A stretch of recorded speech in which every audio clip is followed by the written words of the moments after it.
It's not a movie, it's not a game. He is absolutely dangerous. We will hunt this person forever.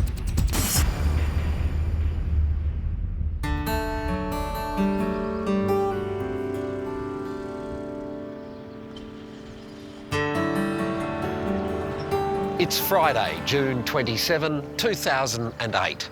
The small town of Balaclava is quietly going about its day-to-day business.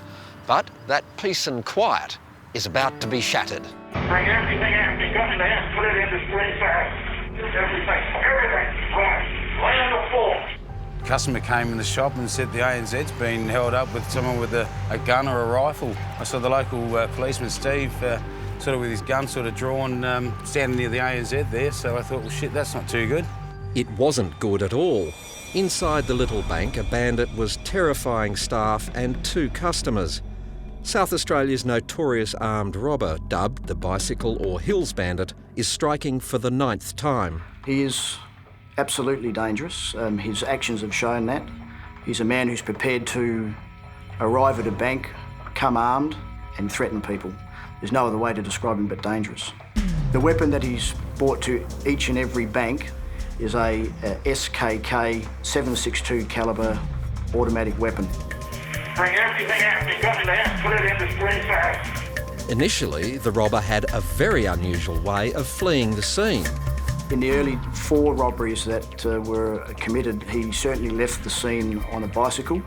The bikes were either taken with him or dumped. The bicycle bandit struck again at the Lobethal ANZ. This time he escaped on a green bike, which he dumped before getting into a white 1990s Mitsubishi. In all, the bandit has robbed 10 small South Australian banks outside of Adelaide, from about 100 kilometres to the north to some 70 kilometres to the south. The most violent and confronting was on June 27, 2008, in the town of Balaclava, population about 1,500. This is what happened. Nobody move! Put the money in the bag.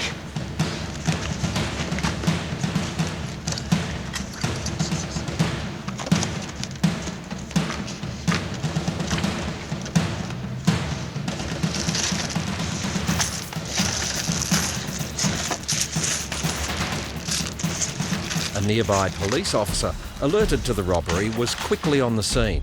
Get out. Okay.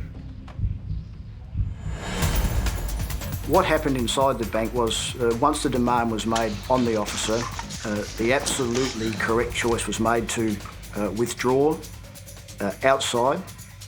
2 reasons: 1, to avoid a hostage situation, and 2, no one wants shots fired between offenders and police. We try to avoid that at all costs. These are pretty dramatic pictures. Yeah, it was a dramatic day. Andrew Manuel, from the local paper, The Plains Producer, was there within minutes. And this fella? Mark Van Cleef was directing traffic. Mark Van Cleef, the local butcher, has lived in Balaclava for 40 years. He ran up the street and directed people away from the bank. Oh, I don't think it was brave. I think it was just caring for your community and just doing the right thing. At this early stage, no one knew where the bandit was. Balaclava went into lockdown. We were told to lock the doors and stay away from the windows because he was actually carrying a gun himself. What started as a quiet, normal day for hairdresser Nicole Gregory quickly turned to high drama. We had 15 people locked in our salon. It was scary. I had a young girl who was actually doing work experience who was having a panic attack. It's not a movie, it's not a game. These are real people who have now a lasting memory of a terrible sequence of events. As it turns out, having been confronted by a police officer at the front of the bank, the robber flees out the back door.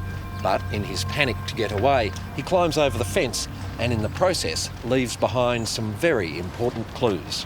One of his first mistakes, where he jumped the fence at the rear of the bank into a laneway and cut himself and left considerable amount of blood and physical evidence there, which is very useful for us. In very simple terms, what we haven't been able to do is match the crime scene evidence with the national database of DNA. and indications would therefore be that he's not on the database, but doesn't mean he won't be. While the police haven't caught their man yet, there is a pattern to the robberies, and it appears he has inside knowledge. One of the theories is that he might have at least a knowledge of how banks or at least the finance sector works. He refers to terms such as treasury or the reserves, or talks about the type of drawers that cash might be in, etc. So it's an indication he knows at least something or knows someone in the finance sector or banking sector. Or the security sector? That may well be. We know from the witnesses we've spoken to and some recordings of his voice that he certainly has an Australian accent, and we think that's a key to someone knowing something about him. And the bandit has made some mistakes. Police have a tantalising glimpse of his face. We're seeing him walking into the Wollonga Bank in the middle with his hand covering his face. Someone must have seen his face outside, but then we see Yankalilla, which is another time where we think there's a bit of a mistake, where we've got vision of his face again. You see some very strong male features. He's quite a solid fellow with, good sized wrists and solid build. Yeah. This is the mistakes that will bring him undone.